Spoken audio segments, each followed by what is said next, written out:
దేవుని ఘనమైన శ్రేష్టమైన పరిశుద్ధ నామమునకు మహిమాస్తుతి కలుగును గాక.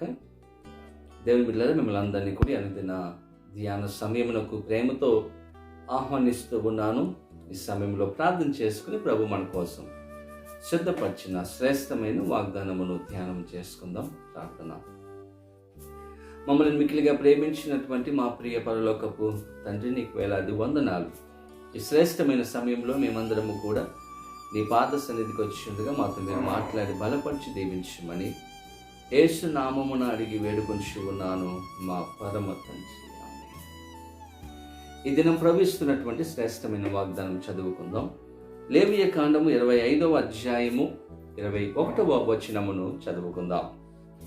నా దీవెన మీకు కలుగునట్లు ఆజ్ఞాపించదను. దేవుని స్తోత్రం. ఈ దినం ప్రభు శ్రేష్టమైనటువంటి వాగ్దానం దేవుడు ఇస్తూ ఉంటున్నాడు. ఆయన యొక్క దీవెన, ఆయన యొక్క ఆశీర్వాదము మనందరికీ కూడా దేవుడు అనుగ్రహించాలని దేవుడు ఆశపడుతూ ఉంటున్నారు. దేవుడిలా ఎప్పుడు దేవుని యొక్క దీవెన మనం పొందుకుంటాం, ఎప్పుడు ఆయన మనల్ని ఆశీర్వదిస్తాడు అంటే దేవుడు ఒక కండిషన్ దేవుడు పెట్టారు. పైన వచనంలో మనం చూసుకుంటే 17వ వచనంలో వాక్యం చెబుతుంది, మీరు ఒకరినొకరు బాధింపక నీ దేవునికి భయపడవలెను. ఎప్పుడు దేవుడు మనకు దీవెన ఇస్తాడు అంటే, దేవుడు మనల్ని ఆశీర్వదిస్తాడు అంటే వాక్యం అంటుంది, మీరు ఒకరినొకరు బాధింపక దేవునికి భయపడే వారముగా ఉండాలని వాక్యం చెబుతుంది. మనము ఒకరినొకరు బాధింపక, దేవుని బిడ్డలారా, ఎవరైనా మనల్ని బాధిస్తున్నారంటే, నిందిస్తున్నారంటే, అనేకమైనటువంటి సమస్యలు గుండా మనం తీసుకుని వెళ్తున్నారంటే వారిని మరలా మనం బాధించకుండా, మనము నిందించకుండా వారిని దేవునికి మనం అప్పచెప్పినప్పుడు దేవుడు వారిని చూసుకుంటారు. వారు మనం బాధ పెట్టినప్పుడు తిరిగి మనం బాధ పెడితే వాక్యం చెబుతుంది, మరి ఏ విత్తనము వేస్తే ఆ విత్తనాన్ని, మరి ఆ పంటనే మనము కోస్తాము అని వాక్యం చెబుతుంది. కాబట్టి ఒకరినొకరు బాధింపక, ఒకవేళ మనల్ని ఎవరైనా బాధిస్తే, నిందిస్తే మనం దేవునికి అప్పచెప్పి, మనం దేవుని కోసం, దేవునికి మనం భయపడినప్పుడు దేవుడు మనల్ని దీవిస్తాడు. బైబిల్ గ్రంథంలో అన్నా జీవితంలో మనం చూసుకుంటే పెనిన్న ప్రతిరోజు కూడా బాధపడుతుంది.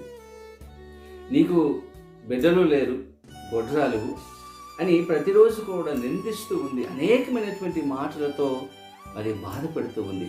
కానీ అన్న దేవుని మందిరానికి వచ్చి దేవునికి అప్పచెప్పింది, తనకు సమస్యను ప్రార్థన చేసుకుంది. దేవుడు ఆమెకు శ్రేష్టమైన దీవెన ఇచ్చినట్లుగా మనం చూస్తూ ఉంటున్నాం. దేవుడిలా ఒకరినొకరు బాధింపక దేవునికి భయపడాలి. రెండవదిగా చూస్తే 18వ వచనము, కాబట్టి మీరు నా కట్టడలను, నా విధులను గైకొని వాటిని అనుసరించి నడుచుకొనవలెను. దేవుని యొక్క వాక్యానుసారమైనటువంటి జీవితము, దేవుని వాక్యానికి మనము లోబడి ఆ వాక్యానుసారమైనటువంటి జీవితాన్ని మనము కలిగి ఉంటే, ఈరోజు దేవుడు ఇస్తున్నటువంటి వాగ్దానము, దేవుని బిడ్డలారా, నా దీవెన మీకు కలిగినట్లు ఆజ్ఞాపించను. దేవుని యొక్క ఆశీర్వాదాలు మనం పొందుకుంటాము అన్నటువంటి విషయాన్ని దేవుడు ఈరోజు తెలియజేస్తూ వచ్చినాడు. ఒకటి, ఒకరినొకరు బాధింపక దేవునికి భయపడాలి.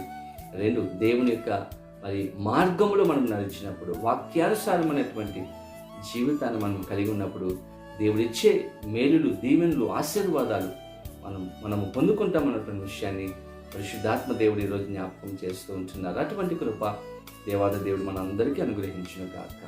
ఆమేన్. ప్రార్థన చేసుకోండి. పరిశుద్ధుడా, నీకు వేలాది వందనాలు, స్తోత్రాలు.